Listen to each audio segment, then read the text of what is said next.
Hello guys, magandang hapon po sa lahat. Quick update lang tayo para sa Sitaw account ko. Sa loob ng 25 days, nagka-profit ako ng 10,000 pesos.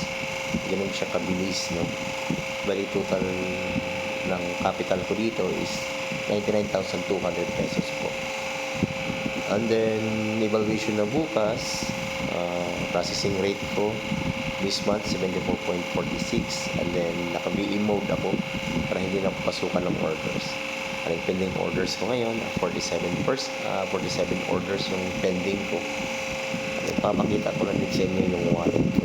Ito yung laman ng aking wallet balance, and then yung increasing money.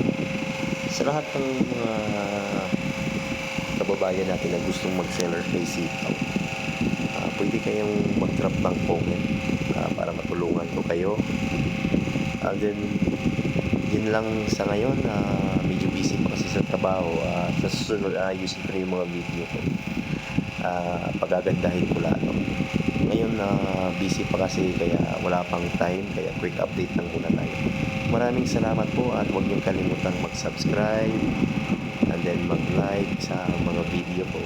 Thank you!